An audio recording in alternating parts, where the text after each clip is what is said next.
Welcome everybody. Start off today. Just so you know, the various powers that be within the media are going to start changing their stock photography that they've been utilizing over the past month and a half. Because guess what? Market's down on Friday. Futures down big today. Sky is falling. World's going to end type of stuff. It's Armageddon. The usual nonsense out of the business outlets. As far as the overall markets are concerned, were we changing what we were doing at all over the course of the year? No. Again, stick with the fundamentals. It's the old Lou Manheim quote from the movie Wall Street. Remember Hal Holbrook in the movie Wall Street was kind of like the brilliance of Oliver Stone in the film. He was kind of like the conscience in the background. And Hal Holbrook, stick with the fundamentals, kids. That's how, what do you say? That's how Hilton and so were built. It doesn't matter, but it works every single time. A lot of discussion right now. What's going to happen? September is historically the worst month of the year. Who gives a shit? Who cares? I mean, honestly, listen, if you're listening to this program and you're looking for advice over what is going to happen next week, next month, next quarter, you've come to the wrong place because I don't know. I mean, I can give you an educated guess, but that's what it is. I don't speculate with my clients' money. It's not how I go about doing things. And quite frankly, I mean, you can try, but you're going to lose. So you shouldn't do it either. I'm sorry, you shouldn't. I know you can listen to the brilliant traders on Fast Money. Fast Money. When is that on? That's on the afternoon, and then later on I don't even know. All the Wizard of Smart options traders. Whatever. Have at it. Try. What can I do? Great piece today. This Wall Street Journal. We've talked to pretty good length about the IRS and this $80 billion infusion of cash that they're going to get. And again, this is how politicians solve every problem. Just throw more money at it. Does it work? No. We spend more money on the war on drugs. Does it work? No. We spend more money on education. Does it work? No. We have wars on poverty. Does it work? No. We love our wars here in this country. We really do. And we love throwing money at problems. Again, it's the easiest thing to do. It's low-lying fruit. You don't actually have to think about it and actually try to make anything better. Neither here nor there. We made the point that the IRS wants to hire, I forget, 87,000 new employees. We did mention, in fairness, that 50,000 are supposedly going to be retiring over the next couple of years. We'll see. They're going to obviously have to replace them, but throwing $80 billion at incompetence, is it going to make it any better? Seriously. All right. If you've got an incompetent, let's say, building contractor, by throwing more money at the contractor for tools and supplies and equipment, is it going to make that contractor any better at what he's doing? No, it's not. Take a look at some of these numbers here. It was actually, there was an audit that was done. The Treasury Inspector General for Tax Administrations, called TIGTA. Mishandling of tax credits. The IRS own admission, some $19 billion. 28% of earned income tax credit payments in fiscal 2021 were improper. $19 billion. It's real money. Yep. Audit found 67,000 claims totaling $15.6 billion for the low-income housing tax credit. This is from 2015 to 2019. Lacked or did not match supporting documentation due to potential reporting errors or non-compliance. I did mention this on the program. Do you know how easy it is to defraud the federal government, to defraud the IRS, to get free money? It's not hard. You don't need to be a supervillain to do it. A May audit found 26%, $1.9 billion of its American Opportunity Tax credits for education expenses were improper. 27%, $541 million of its net premium tax credits, Obamacare, were improper. 13%, $5.2 billion of its enhanced child tax credit payments were improper. Hey, a lot of Republicans love that one too. Mike Lee and Rubio and the whole gang. Well, we don't know that the $1,200 stimulus checks, they never checked to see how that worked out. They didn't issue any failure rates. September 2021 audit found that the IRS in 2020 issued 89,338 notices to taxpayers insisting that balances were owed, even though taxes were not actually due. I guess the IRS forgot to check with the federal government, who extended the filing date. The department responsible for ensuring retirement plan compliance, 23% decline in the quality of its examinations. You want to talk about pain in the ass? Again, this is something that I have to deal with all the time. Anyway, the the idea that we're going after higher earners. Okay, that's what they're saying.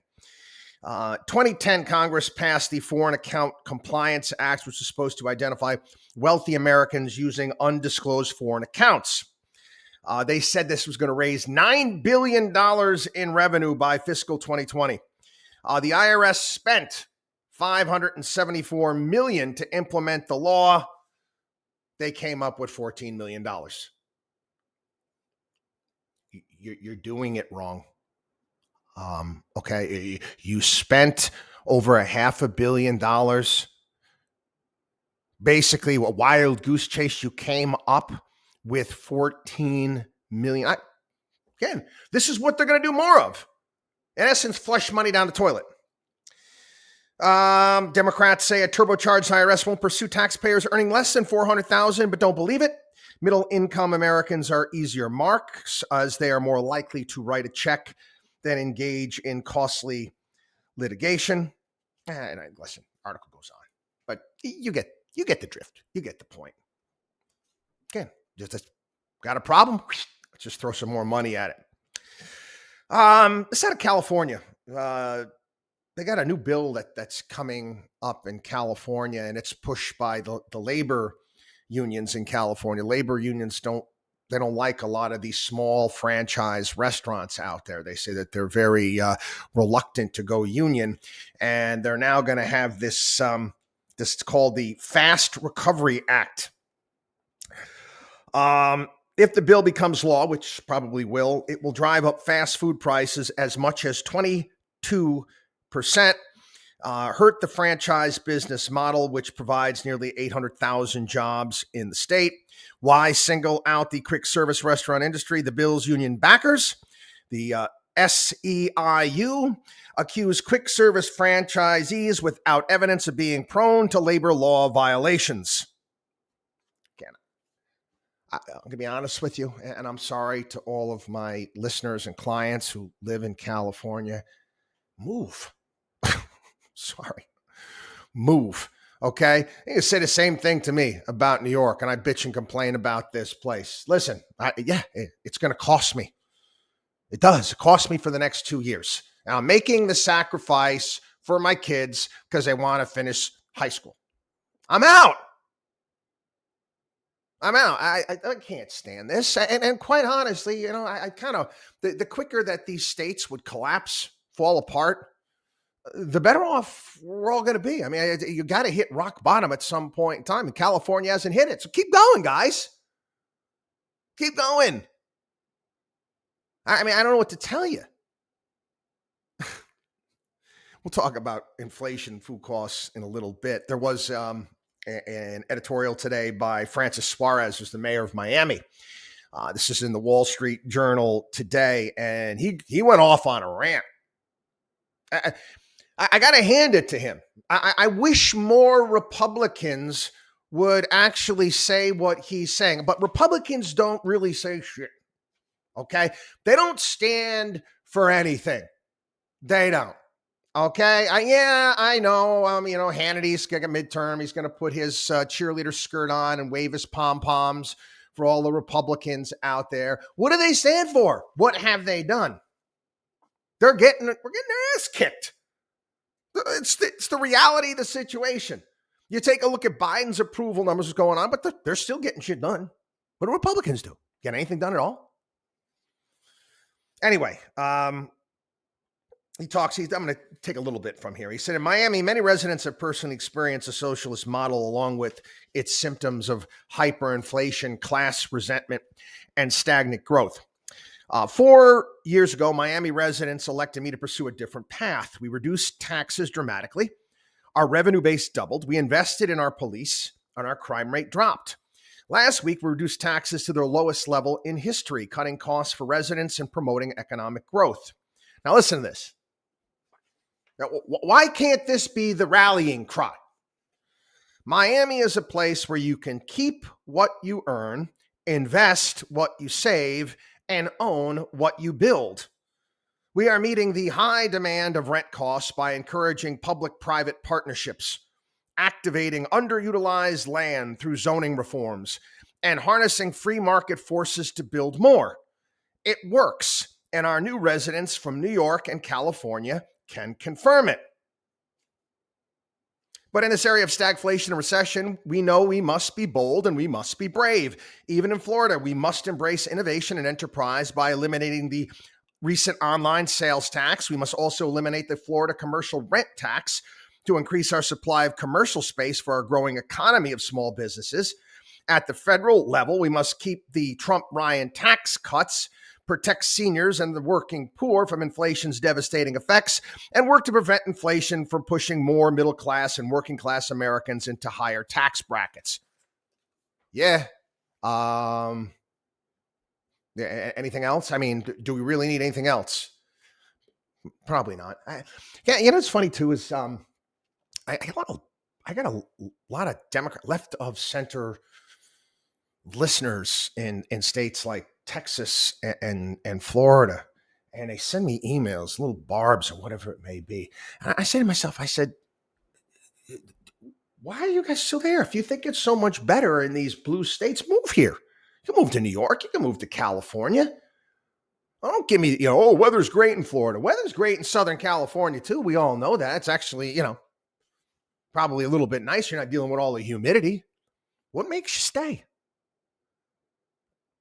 I don't know. I just never really seem to get my arms around it. Maybe it's some situations like mine. Want your kids to finish school, whatever it may be.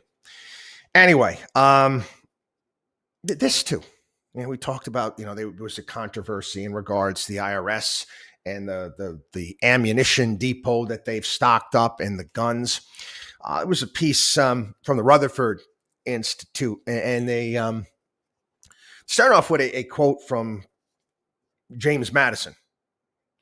A standing military force with an overgrown executive will not long be safe companions to liberty.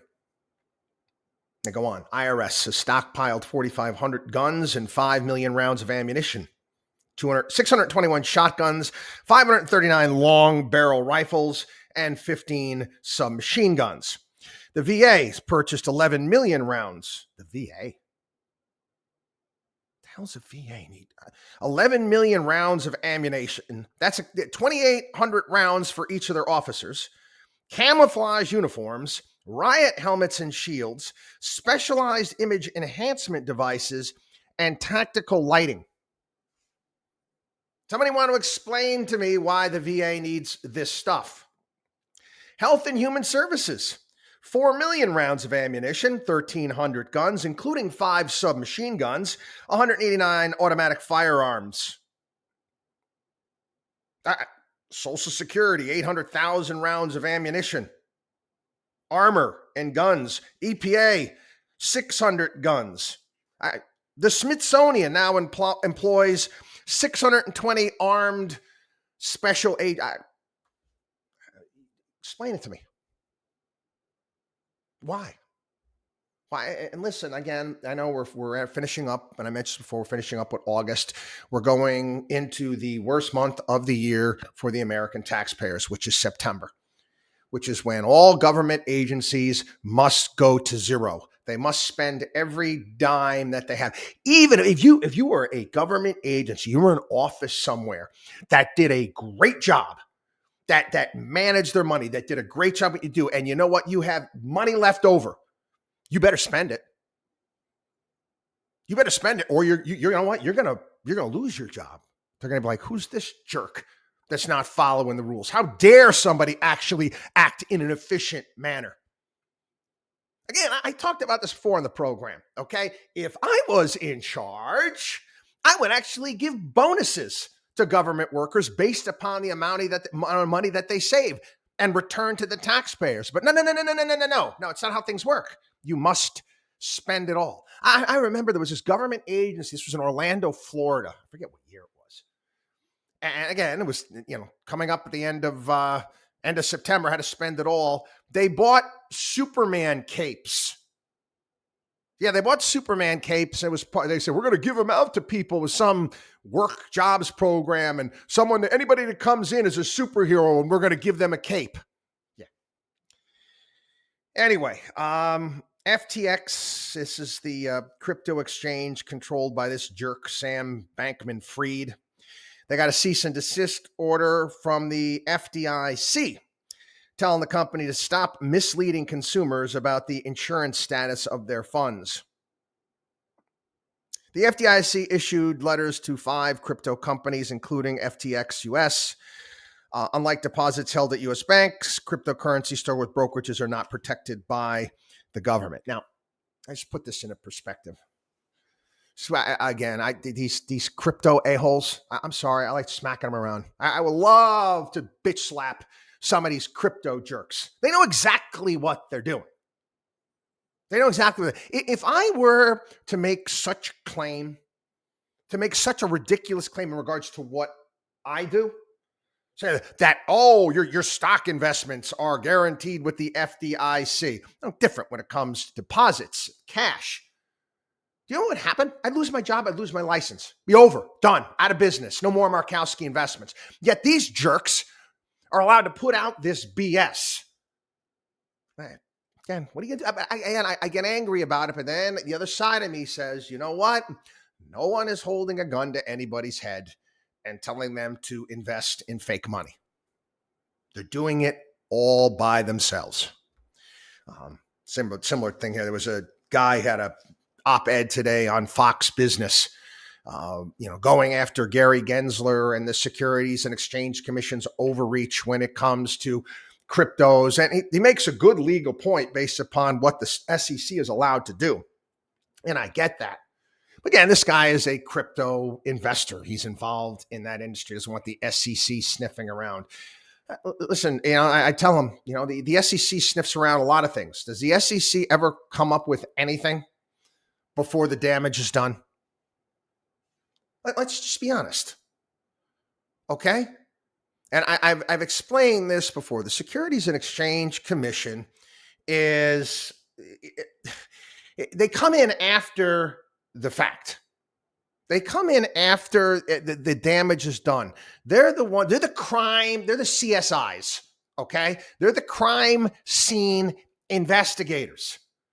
Until bad stuff happens, the SEC really doesn't do much. I remember, the guy Harry Markopoulos actually did an entire scientific breakdown of Bernie Madoff and gave it to the SEC, and they did nothing with it. They had him dead to rights, but they didn't do anything. Again, that's not what they do. They come in after the fact. Anyway, this is interesting. I meant to mention America loving its wars and its war on drugs. Colombia. It's still the largest cocaine supplier to the United States. Largest cocaine supplier to the United States. It's estimated. We've already talked about fentanyl deaths here in the United States, well over 100,000.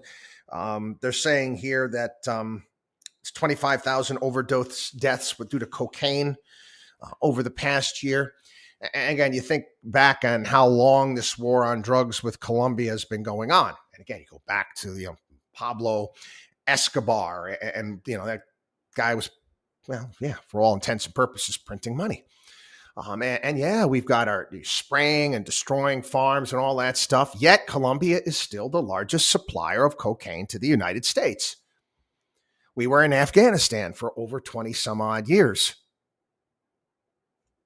Did the heroin flow stop? No.